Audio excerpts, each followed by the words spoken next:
Friends, ఇవాళ నేను మీకు ఇంట్లోనే ఈజీగా చికెన్ మసాలా ఎట్లా తయారు చేసుకోవాలో దాని ప్రాసెస్ ఏందో నేను మీకు చూపిస్తాను. ధనియాలు, ఎండుమిర్చీలు ఒక 10 to 15 ఎండుమిర్చీలు తీసుకోవాలి. బిర్యానీ ఆకు, ఒక చిన్న టేబుల్ స్పూన్ అంత షాజీరా, 2 అనాస పువ్వులు, దాల్చిన చెక్క ముక్కలు 4, లవంగాలు 6, 4 మరాఠీ మొగ్గలు, నల్ల ఇలాచీలు 4, మనం రొటీన్గా వాడుకునే గ్రీన్ ఇలాచీలు ఒక 5 to 6 తీసుకోవాలండి. ఇవి అన్నీ తీసుకున్న తర్వాత ఒక స్టవ్ మీద కడాయి పెట్టుకొని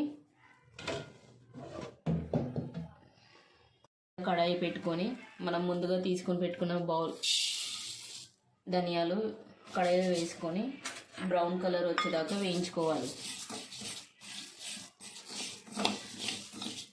బ్రౌన్ కలర్ వచ్చినాక నేను చూపిస్తానండి. ఈ రకంగా వేయించుకున్న తర్వాత అందులో మనం ముందుగా తీసి పెట్టుకున్న నల్ల ఇలాచీలు,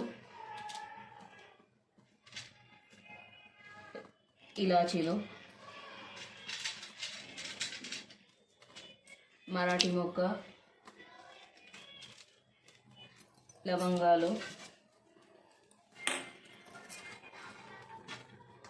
దాల్చిన చెక్క ముక్కలు, అనాస పువ్వు, ఇంకా షాజీరా వేసుకొని కాసేపు వేయించుకోవాలి.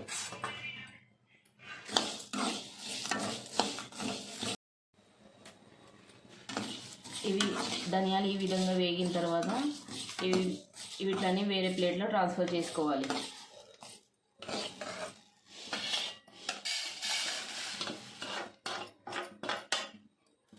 ట్రాన్స్ఫర్ చేసుకున్న తర్వాత మనం ముందుగా తీసి పెట్టుకున్న బిర్యానీ ఆకుని కూడా బ్రౌన్ కలర్ వచ్చేదాకా వేయించుకోవాలి. ఇది బాగా మాడకూడదండి, లైట్గా బ్రౌన్ కలర్ వచ్చేదాకా వేయించుకోవాలి.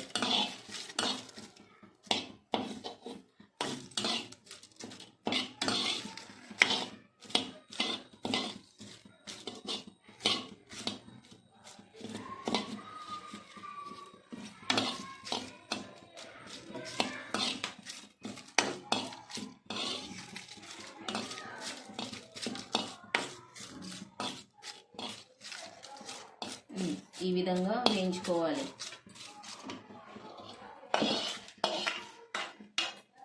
తర్వాత మనం ముందుగా తీసి పెట్టుకున్న ఎండుమిర్చిల్ని కూడా లైట్ బ్రౌన్ కలర్ వచ్చేదాకా వేయించుకోవాలి. ఎక్కువ మాడకూడదండి, ఎక్కువ మాడితే మీ మసాలా అన్నది మాడు వాసన వస్తుంది.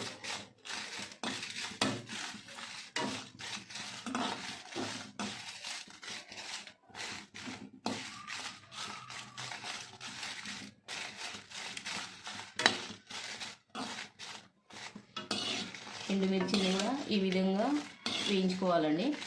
ఇప్పుడు నేను స్టవ్ ఆపేస్తున్నానండి. దీన్ని కూడా ధనియాల ప్లేట్లో ట్రాన్స్ఫర్ చేయించుకుంటున్నా. ఇది కాస్త చల్లారిన తర్వాత మిక్సీ జార్లో వేసుకొని గ్రైండ్ చేసుకోవాలి. దీంట్లో కాస్త సైంధవ లవణం వేసుకోవాలి. సైంధవ లవణం లేకపోతే మీరు ఇంట్లో రోజు వాడుకునే ఉప్పు అయినా వేసుకోవచ్చండి. చూసారు కదా ఫ్రెండ్, గ్రైండ్ చేసుకున్న తర్వాత మీ chicken masala, homemade chicken masala తయారైపోయింది.